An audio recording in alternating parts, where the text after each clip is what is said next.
What up, people? How we doing? Dang, Seattle did not delay. A&B Films, what's happening? Come on, Cooksey. I don't know what that means, but thank you for coming on anyway.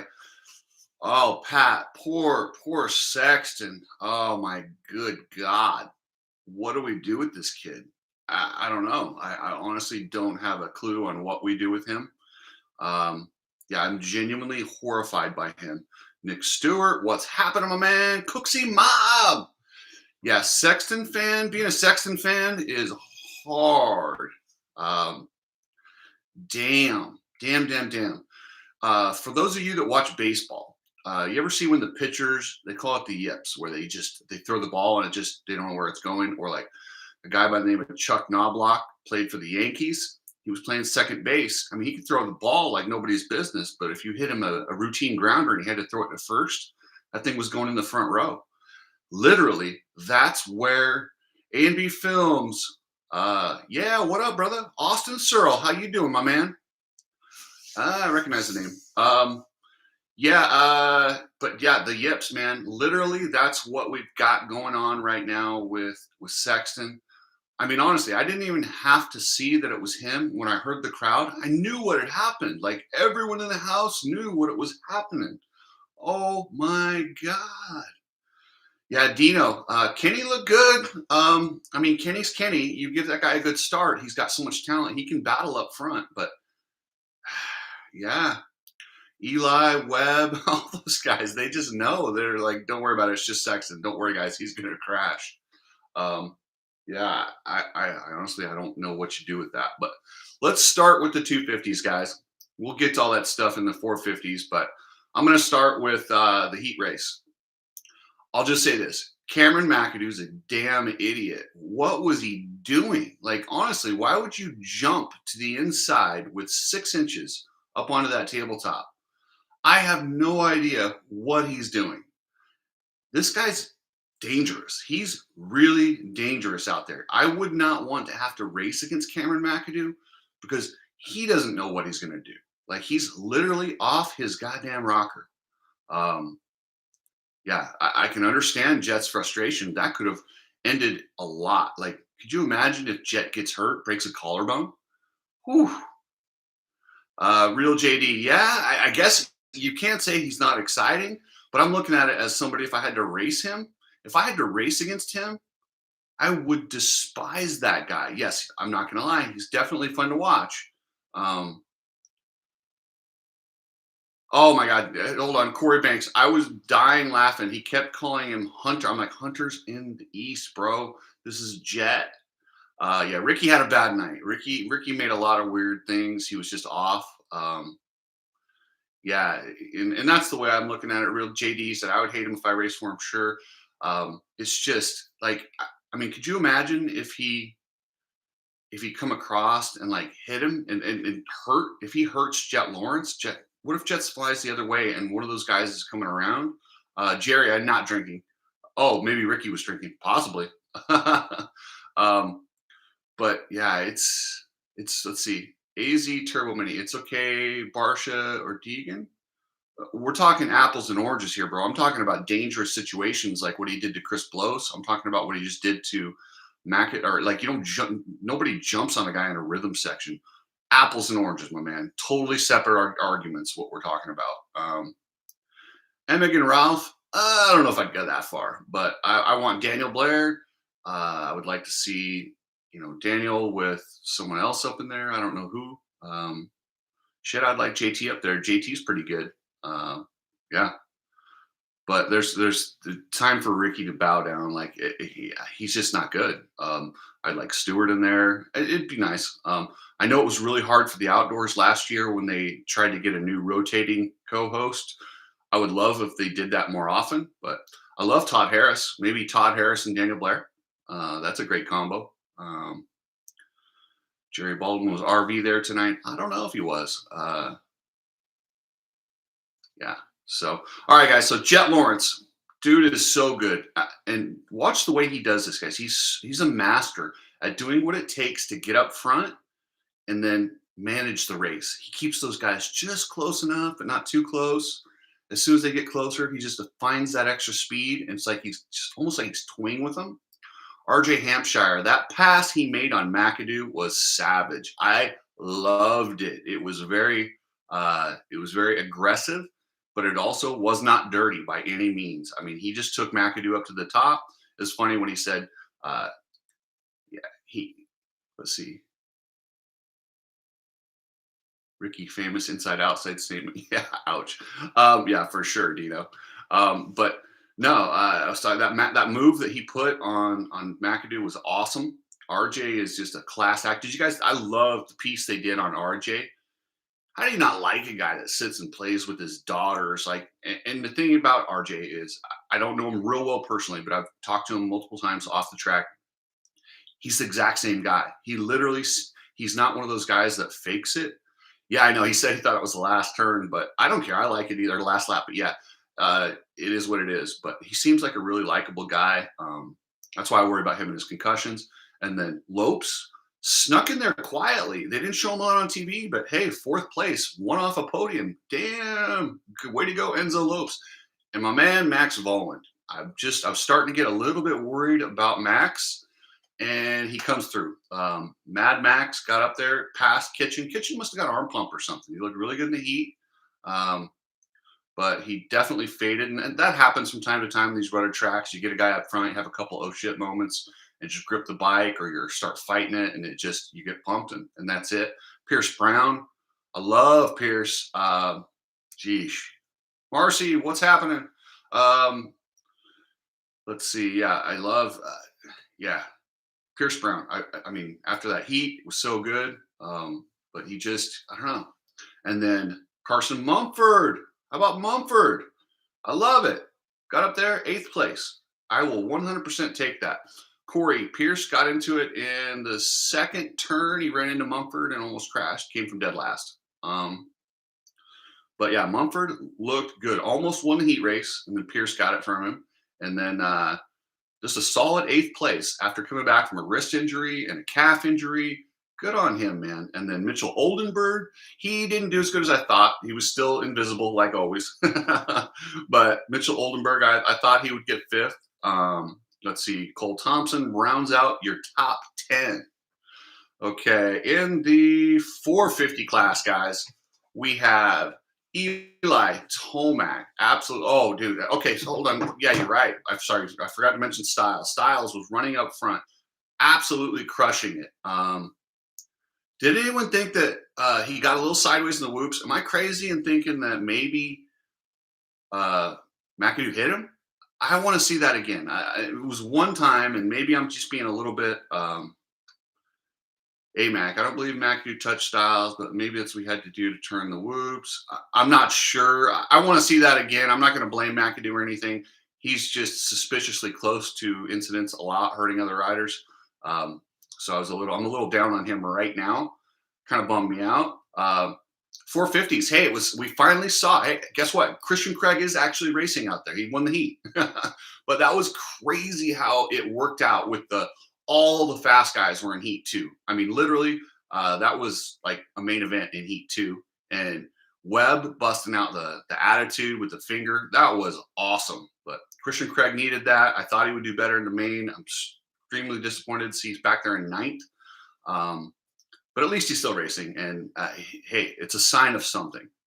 Aaron Plessinger, I think he was just hurt tonight. I really do think he's banged up from that last wreck. He looked pretty good in the heat race, but then again, he was in the soft heat. That was the heat where, I mean, the other heat had Tomac, Webb, Anderson, Sexton, I mean, Roxon. You had everybody in that other one. But yeah. And then how about Tomac, man? Seriously, Tomac was beast mode. Beast mode. The way he was swinging out and he found that line in those whoops was savage. Everybody's scared of the whoops, jumping the whoops, they're rutted, and Tomac straight blasts them. Yeah, how about my boy Kevin Moran's pulling the whole shot, and then Sexton thought he had him, and oh no, Moran's is like, no man, I'm leading to the line, and he fought him for it. And once again, that's another one I kind of want to see. Did Moran's mess up, or did Sexton put him over that? I don't think Sexton appreciated him kind of getting in his way. But yeah, Eli Tomac, absolutely. You could tell from last week's press conference all the way until now, he was smoke coming out of his ears, angry. He was not going to. Yeah, they said punted. I kind of want to see it again. It looked to me like he kind of cased that last jump, but I don't know. But Tomac looked from the moment he got there like he wanted to win, and there was nothing else. Like he sometimes he rides with 85%, or even less sometimes. Tonight he gave 100%. He went there to win. Period. Um, that's it. And I see a lot of guys talking about Peacock sucks versus. I'm with you. After the debacle of Mav TV last year, I'm okay with Peacock. But yeah, that outside line through the whoops was gnarly. Yeah, I couldn't believe in the LCQ. I was pulling my hair out when they were filming the 250 ones, and they're putting it on the leader, and I'm like, there's a battle for the transfer spot between three teammates right now. What is going on? But at least they showed the replay of Paulatelli and what's his name, Jerry Robin. That was tough, and I know those guys at AGE, and I was probably uncomfortable at the rig afterward. It's tight. It's a tight little section right there. Feed up, Cooksy Mob. I love it. Cooper Webb gave it everything he had. He was feeling it tonight. I think you could see on his face afterward how much of an effort he gave. Nope, Gina did not come over for the race. No, she's not into the racing part of this. But I'll probably get her to sit down on one or two. I'm going to start doing these live from Epic Garage. I'm moving out of the house I'm in and moving into just a smaller one, downsizing because I work in the industry, and this industry's hurting right now. I don't know if people are talking too much about it, but yeah, this industry, the motorcycle industry right now is rough. I work for a supplier, and yeah, like I said, I have to downsize, and I know a lot of other people are in some similar situations. It's going to be make for a really interesting off season. And I'll tell these guys that don't have contracts, don't pick this year to hold out and be the last guy, because they're gonna go for what they have. Sign the contract in front of you and just be happy you got it. Let's see. And then, yeah, Webb gave everything he had. He looked completely spent at the end of that. Yeah, he might have been petered out, but he gave it for everything he had. Barsha is just on the gas. He's been really fast. He had the second fastest lap time in the main event with a 51.7. Chase had a 51.2. I'm sorry, third fastest. Tomac had a 51.6. But, I mean, he's fast. He's really, really fast. At 31 years old, in his athletic prime, sales are down, Jack, big time. Yeah, so it's just the economy has slowed down quite a bit. Anderson quietly got in there, got in the mix, got up into fourth. Looked really good. Yeah, Anderson's crushing it. And poor Chase Sexton, poor Chase Sexton, guys. Like, I don't know how you don't feel bad for him. I had some people say, "Oh, he's a millionaire racer." Dude, it's not. It's bad, man. It's really bad. It just sucks for the guy. Like, I would almost tell him, dog the start and charge. Like, you don't want to lead at this point, but you can't. I mean, you really can't do that. But the poor guy. But at least he still beat Roxon. Roxon was sixth. Roxon got up there, looked like he was off all day long. Got a good start and went, oh, I think I'm going to go for it, and went for it. Joe, I don't think the announcers jinx him. I think he jinxes him. I mean, at this point, how can you not talk about it? It's just everyone in the stadium feels it. He's literally manifesting a crash every single time. And I don't know what you do at this point. Yeah. DS1111, Sexton's front end is only safe when I don't even know if it's safe then, man. I don't know. It's almost like I don't know if he just danced on an Indian burial ground, or I don't know what he's done to deserve this, but that is just, I mean, I can't think of anyone I've been watching this a long time, and I cannot think of anyone who's thrown away this many wins. I really can't. I honestly, if you guys can come up with somebody who's thrown away more wins, like in the bag wins, not just had bad races. I'm talking about leading races and tossed it away. I don't know that anyone in history has done more than Sexton. Yeah, Roxon was definitely asking.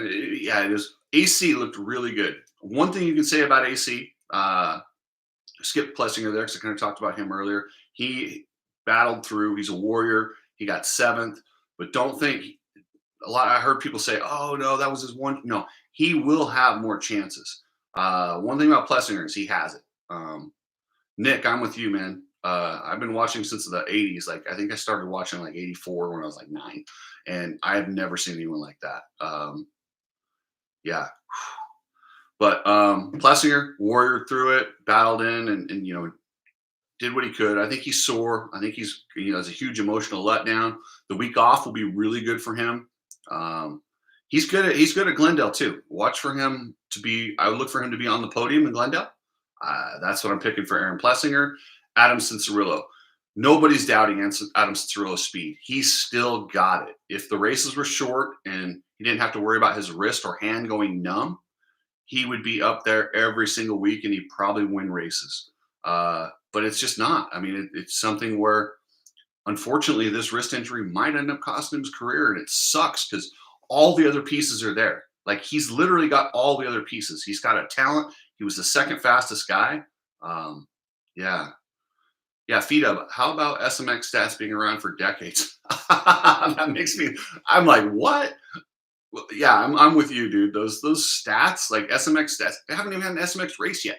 These are supercross races, and then there's outdoor races. I thought the SMX was the ones at the end of the races, and they're calling them all SMX.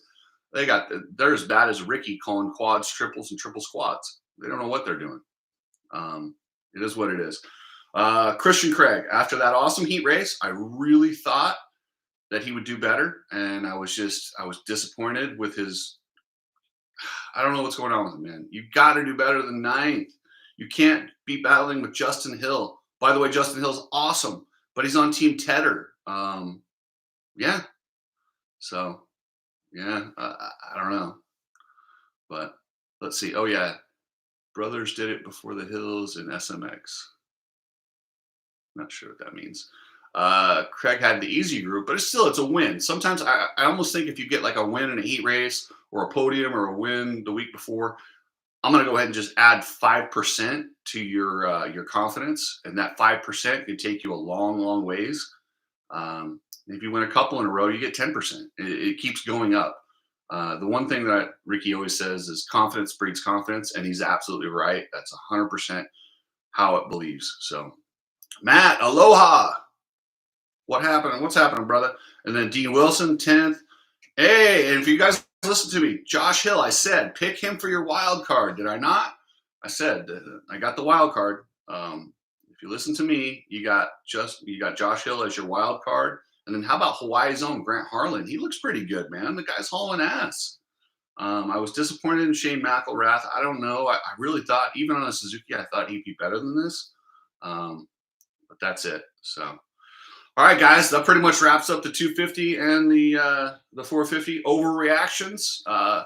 Hit me with some questions. Pat, I'll be at Glendale in 2 weeks in the nosebleed seats. I might. I don't know what's happening right now. I'm super, super busy with some of the stuff that I've got going on in my house here and moving. And I'm not sure if I'll be at Glendale. I'm going to try and be at Glendale, but we'll see. Bloss was wild card. Yeah. Bloss. I cheer for that big man. Anyone that's that tall, I definitely cheer for him.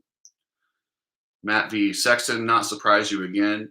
No, it's still surprising. It's still surprising every single time. It's like watching Chuck Knobloch from the Yankees throw it in the first row. You always think, like, how can a guy not just do the simple tasks? It's not like he's having these, it's just similar crashes, and he makes these, I don't know.